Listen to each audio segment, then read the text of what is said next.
안녕하세요. 주식의 소리의 애솔입니다. 내일이 현충일 연휴라서 이번 일요일은 다른 때보다 한결 여유로우실 것 같아요. 네, 편한 마음으로 오늘 영상 시청해 주시면 되겠습니다. 6월 14일 청약 예정인 레이저셀이라는 기업에 대해 미리 좀 알아보도록 할게요. 레이저셀, 면광원 에어리어 레이저 솔루션 기업이라고 합니다. 레이저라고 하면 뭔가 피부과 시술부터 떠오르잖아요. 근데 피부과 레이저 기기 B 아니고요. 제조업에 쓰이는 레이저 장비를 개발하고 생산하는 회사입니다. 제조업 어떤 분야에서 과연 이 레이저 장비가 필요한 걸까? 이 기술을 개발하게 된 배경부터 설명을 드리겠습니다. 4차 산업혁명이 우리 사회를 굉장히 빠르게 변화시키고 있는데요. 5G나 AI, 클라우드 등등 이 미래 기술들의 핵심은 바로 반도체에 있습니다. 대용량의 정보들을 아주 빠르게 처리해야 되기 때문에 반도체의 성능이 그만큼 더욱 중요해지고 있다는 거죠. 자, 반도체의 성능을 높이는 방법에는 크게 두 가지가 있어요. 초미세화와 적층 방식. 초미세화는 웨이퍼에 반도체 회로를 아주 세밀하게 그려넣는 방식이죠. 나노미터 단위로. 머리카락 두께의 10만 분의 1 정도밖에 안 되는 정말 아주 보이지도 않을 정도의 미세 선폭으로 회로를 새기게 됩니다. 선폭이 좁을수록 더 많은 회로를 새길 수가 있고요. 그만큼 많은 정보를 처리할 수가 있겠죠. 우리가 기사를 읽다 보면 TSMC가 5나노 공정 개발에 성공을 했다. 삼성전자가 3나노 공정을 세계 최초로 양산할 예정이다. 이런 내용들을 접할 수가 있는데 이렇게 나노 앞에 붙어있는 숫자가 작을수록 더 미세한 공정이 적용이 된다는 뜻이고요. 초미세화를 위한 경쟁이 계속 가속화되고 있는 겁니다. 자, 근데 이 회로 선폭을 어디까지 줄일 수 있겠어요? 막 0. 몇 나노미터까지 줄일 수는 없을 거 아니에요. 물리적으로 한계가 찾아올 수밖에 없겠고 기판에 여러 반도체 칩들을 2차원 공간에서 수평으로 붙이려면 일정 간격이 발생할 수밖에 없습니다. 이 거리가 속도에 영향을 미치게 돼요. 반도체 칩들 사이에서 신호가 전송되는데 그 거리만큼 시간이 더 걸린다고 쉽게 생각을 하시면 될 것 같아요. 이를 극복하기 위해 위로 쌓는 적층 기술이 주목을 받는 겁니다. 2D 평면에서 3D 입체로 쌓아 올리면서 거리를 좁혀서 처리 속도를 조금이라도 빠르게 하자는 그런 발상인 거죠. 그리고 이 적층 기술에 필요한 공정이요. 반도체 후공정 중에 본딩 공정입니다. 반도체 칩과 기판을 물리적 그리고 전기적으로 연결하는 접합시키는 과정이라고 보시면 돼요. 이 과정에서 접합을 위해 접착제에다가 열을 가하게 되는데요. 이때 필요한 기술이 바로 레이저셀의 레이저 기술입니다. 자, 현재의 본딩 방식, 접합 방식에는 크게 두 가지가 쓰이고 있어요. 매스 리플로우와 TCB, 열 압착 접합 방식. 네, 여기서 리플로우 뜻이 납땜 이런 거라 이어 붙인다 정도로 알고 계시면 될 것 같아요. 매스 리플로우는 공기를 가열해서 접착시키는 방식인데요. 칩과 기판에 모두 열이 가해지기 때문에 휘는 현상이 발생한다는 단점이 있습니다.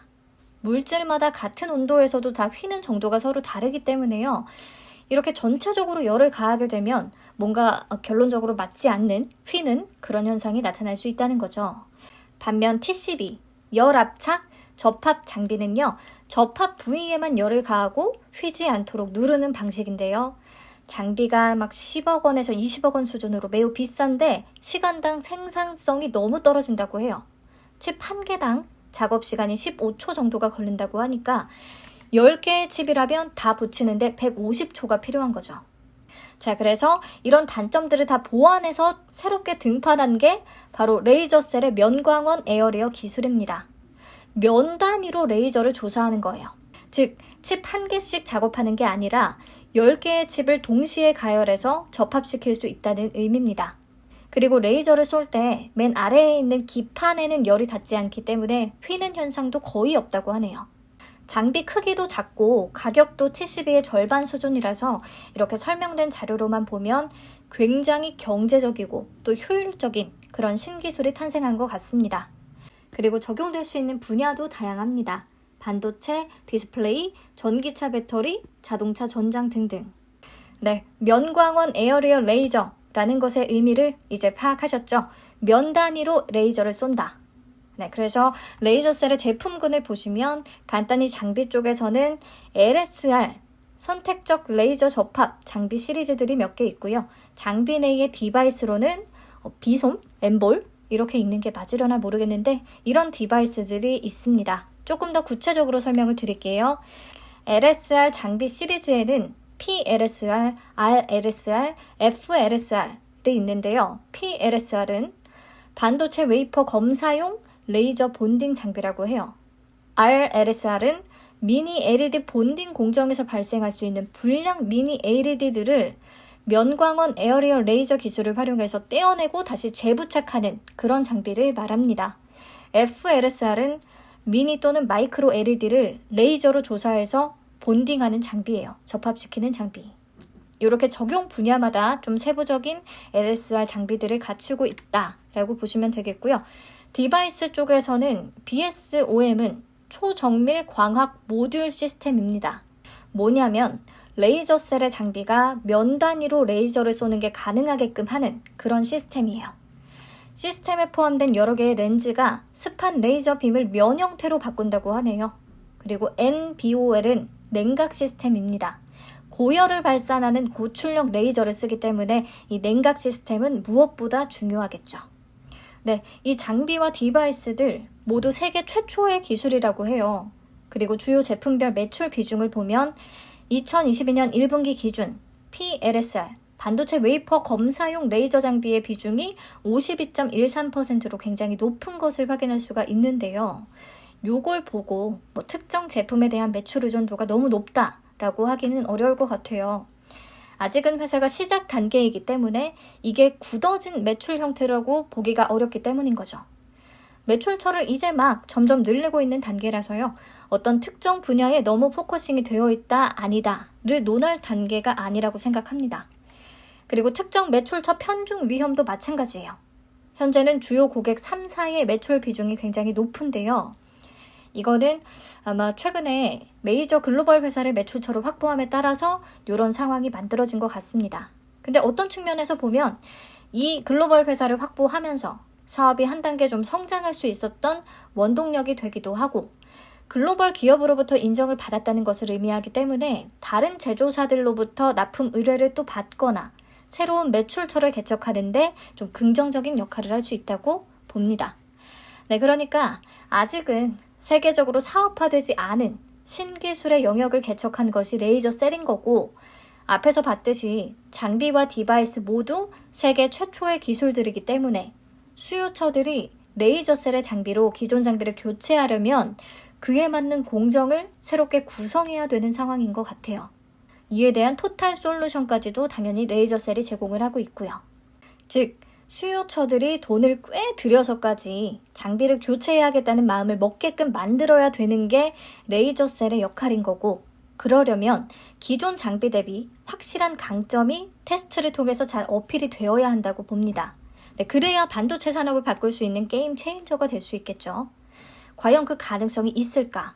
세계 최초이긴 하지만 세계 최고의 기술이 될 수 있느냐에는 의문이 좀 생기니까요. 보니까 그래도 반도체 실장 기술 분야에서 권위 있는 기관인 에어리어 컨소시엄과 협력을 해서 2년 동안 평가와 신뢰성 테스트를 진행을 했다고 하고요. 레이저 리플로우 기술 관련해서 검증을 받았다고 합니다. 덕분에 글로벌 탑티어 고객 진입에 성공을 할 수 있었던 거겠죠. 기사를 여러분들도 찾아서 읽다 보면 세계 1위 회사들이 레이저셀을 찾는다라는 내용들을 확인할 수 있습니다. 여기까지 회사 사업 내용을 살펴봤을 때 스토리는 너무 좋다는 생각이 들었어요. 기존 타사 장비의 단점을 보완한 최초의 신기술을 개발했다는 측면에서 말이죠. 장비 교체 수요가 잘 받쳐준다면 크게 성장할 수 있는 기업이라고 생각합니다. 과연 그게 가능할 것인지에 대해서는 아직 좀 확인할 수 있는 트랙 레코드가 너무 적은 것 같기는 하고요. 아무튼 이렇게 독자적인 경쟁력을 갖추고 출발선상에 있는 기업들은 공모주 접근과는 또 별개로 잘 파악을 하고 있을 필요가 있다고 생각합니다. 네, 이번 공모 자금은 공장 증설과 기계장치 구입을 위한 시설 비용, 원재료 구입 비용, 연구 개발 비용으로 쓸 계획입니다. 그냥 무난하네요. 그리고 추가적으로 제가 투자 위험 요소들을 투자 설명서상에서 살펴봤을 때 조금 특이했던 거 2가지만 말씀을 드릴게요. 뭐 환율 위험, 원재료 가격 위험 이런 건 모든 회사에 동일하게 적용되는 내용들이니까요. 보시면 레이저셀의 최대 주주와 크루셜텍이라는 상장사의 최대 주주가 동일 인물이라고 합니다. 그런데 크루셜텍이 현재 5-4업년도 연속 영업 손실을 기록하면서 상장 폐지 실질 심사를 받고 있어요. 물론 현재 크루셜텍과 엮이는 거래 내역이 전혀 없고 레이저셀은 또 경영과 소유가 분리되어 있거든요. 경영은 전문 경영인이 독립적으로 하고 있어요. 그래서 크루셜텍의 상장 폐지 가능성이 레이저셀의 회사를 운영하는 데 직접적인 영향을 미치지는 않을 것으로 보이지만요. 관계회사인 레이저셀의 평판에 좀 부정적인 영향이 있을 수 있다는 거 알고 계셔야겠고요. 소유와 경영이 분리되어 있다고 했잖아요. 그래서 최대 주주의 지분이 경영권을 해칠 수 있는 다른 주주에게 매각될 가능성 거론될 수 있겠습니다. 하지만 최대 주주 안건준의 지분은 상장 후 3년 동안 보호예수가 걸려있기 때문에 단기간 내에 경영권 관련 이슈가 불거지지는 않을 것 같아요. 네, 이런 부분들 간단히 보시면 되겠고요. 실적 체크하겠습니다. 그래도 매출 규모는 꾸준히 상승세를 기록하고 있어요. 특히 2020년 대비 2021년에는 2배 이상 매출이 증가했네요. 하지만 3년 연속 적자를 기록했습니다. 본격적으로 매출이 확대되기 전에 장비 제조를 위한 연구개발 투자가 계속 진행이 됐기 때문이죠. 그래서 이번에 2개의 평가기관으로부터 AA 등급을 받고 기술 특례 상장을 진행하게 된 겁니다. 자, 그런데 보시면 22년 1분기 매출액이 33억 원을 기록했잖아요. 단순히 곱하기 4하면 올해도 매출 규모는 또 한 번 큰 폭으로 성장을 하지 않을까 기대가 되고 있습니다. 특히 레이저셀은 매출이 4분기에 집중되는 경향을 보이거든요. 그래서 더더욱 실적 증가가 기대되는 측면이 있고요. 흑자 전환 가능성까지도 거론이 되고 있습니다. 네, 이런 턴어라운드 기업들은 정말 매력적이라고 생각을 하거든요. 그래서 앞에서도 얘기했듯이 공모주 청약과는 또 별개로 계속 관심을 가져야 하는 종목이라고 생각합니다. 네, 재무 안정성 지표 2020년까지는 자본 잠식 상태였는데 2021년 말에 전환상환 우선주의 보통주 전환으로 자본금이 증가하면서 부채 비율이 확 개선이 됐죠. 33.43%까지. 그리고 22년 1분기에는요. 차입금을 상환하면서 14.63%까지 줄어든 상황입니다. 현재 기준으로 남아있는 장단기 차입금이 전혀 존재하지 않는다고 하네요. 네, 그래서 재무 안정성 지표는 좋습니다. 다음 공모 내용 볼게요. 총 160만 주를 공모하고요. 공모가 밴드로는 12,000원에서 14,000원이 제시됐습니다. 공모가 상단 기준 총 공모 규모는 약 224억 원, 시가총액은 약 1,180억 원 정도가 될 것 같아요. 일반 청약자들에게 배정된 물량은 40만 주고요. 청약은 6월 14일과 15일에 진행되고 환불은 17일, 네, 딱 이틀 걸립니다. 상장일은 아직 미정이고 삼성증권에서 청약 가능해요. 구주 매출 없고요. 우리사주 조합에 배정된 내역도 없습니다. 상장 직후에 유통 가능한 물량은 상장 예정 주식 총수의 44.19%, 좀 많아요. 이 중에 기존 주주의 비율도 25.20%로 높은 편에 속합니다. 그나마 전체 금액으로 계산했을 때 521억 원이라 이게 막 아주 무겁진 않으니까 조금 다행이긴 한데요. 유통 물량 측면에서 좋은 조건은 아닙니다. 그리고 기존 주주 중에는 재무적 투자자, FI들이 많은 것 같아요. 소액 주주들보다는. 2년 전 FI들은 당시 밸류를 400억 원 정도로 평가를 했고요. 2017년 8월 시리즈 A 투자 유치 시에는 200억 원으로 평가를 했었거든요. 현재 공모가 상단 기준 시가총액 밸류가 1,180억 원 정도가 되는 거니까 엑시트할 가능성이 있을 것 같습니다. 네, 그리고 미행사 주식 매수 선택권이 있거든요. 상장 직후 바로 행사 가능한 수량은 36만 8,100주인데 투자 설명서를 보니까 이 중에 34만 3,700주는 상장일 이후 1년 동안 보호 예수를 약속했더라고요.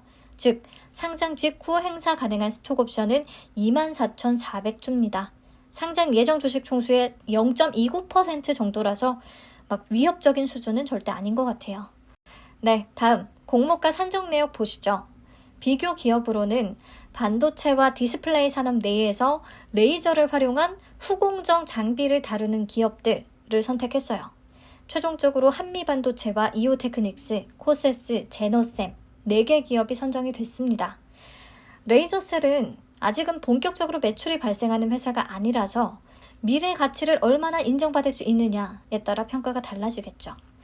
네, 비교 기업의 평균 펀은 15.94배로 계산이 됐고요. 주당 평가가액을 산출할 때 2022년부터 2024년까지의 추정 순이익을 적용했습니다. 적자 기업이니까 어쩔 수 없는 부분인 거죠. 20% 할인율을 적용해서 현재 가치로 땡겨왔고요. 평균값인 92억 원을 활용했습니다. 적용 주식수로 나눠서 주당 순이익 1,041원을 계산했고요. 여기에 PER 15.94배를 곱해서 주당 평가가액 16,592원을 도출합니다. 근데 레이저셀의 증권 신고서가 한번 정정이 됐는데요. 정정되기 전과 그 후에 연도별 추정 단기 순이익이 거의 2배씩 차이가 나요. 정정된 뒤에 2배 이상 큽니다. 근데 웃긴 게요. 정정 전의 추정치가 2분의 1 수준으로 낮음에도 불구하고 주당 평가가액을 산출할 때 적용한 순이익은 정정 후와 동일해요. 똑같은 수치가 적용이 됐더라고요. 그래서 이게 단순 실수였는지 아니면 추정치는 조금 부족한데도 애초에 정해놓은 밸류 수준이 있었던 건지 그게 좀 의심스럽습니다. 이게 제가 계속 공모주 분석을 하다 보니까 저도 모르게 자꾸 시니컬해지는 것 같아요. 아무튼 근데 잘못 기재했던 거라면 이렇게 중요한 부분, 추정 순이익 부분에서 오류를 냈다는 것 또한 실망스럽기는 마찬가지입니다. 우선 넘어가죠. 할인율은 27.78%에서 15.48%가 적용됐는데 작년에 기술 특례 상장 기업들의 평균치를 계산하면 40.67%에서 26.97%가 나오더라고요. 그러니까 비교적 할인율이 낮은 게 좀 아쉽다라고 할 수 있겠습니다. 네, 오늘 내용 총 정리할게요. 기업 내용은 세계 최초의 면접합 레이저 기술을 보유한 회사로서 기존 장비의 단점들을 보완했다는 점. 앞으로 교체 수요가 잘 받쳐주면 큰 성장이 기대된다는 점에서 저는 좀 매력적으로 보기는 했습니다. 유통 물량 부분이 조금 아쉽기는 했고 공모가도 싸게 느껴지진 않았는데요. 이 미래 성장 가능성에 얼마나 점수를 주느냐에 따라서 평가가 갈릴 것 같기는 해요. 그래서 종합적으로 기업 자체 스토리는 좋은데 공모주로서의 조건은 쏘쏘 보통 정도라고 할 수 있겠습니다. 수익 예측이 아주 잘 나오면 유통 물량의 단점은 약간 보완이 될 수 있는 정도인 것 같기는 해요. 저는 주식이 미래 가치를 반영한다는 측면에서 6월 3주차 겹쳐있는 일정 중에서는 그나마 레이저셀이 가능성이 좀 있어 보이기는 합니다만 수익 예측 결과까지 살펴보고 여러분들이 최종 판단하시면 되겠습니다. 네, 배정 물량과 청약 한도 보고 마칠게요. 총 40만 주가 배정됐으니까 균등 물량은 20만 주 되겠습니다. 수수료 2,000원 있고요. 계좌는 비대면 은행 연계에 한해 당일 개설후 바로 청약 가능합니다. 삼성증권과 한국투자증권은 늘 청약 한도가 문제죠.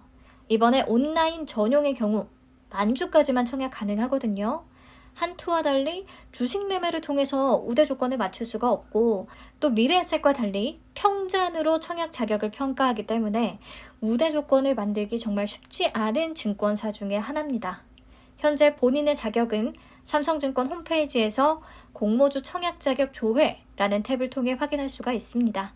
네, 여기까지 보고요. 6월 13일 수요 예측 결과가 나오면 다시 말씀을 드리겠습니다. 시청해주셔서 감사합니다. 남은 주말 잘 보내세요.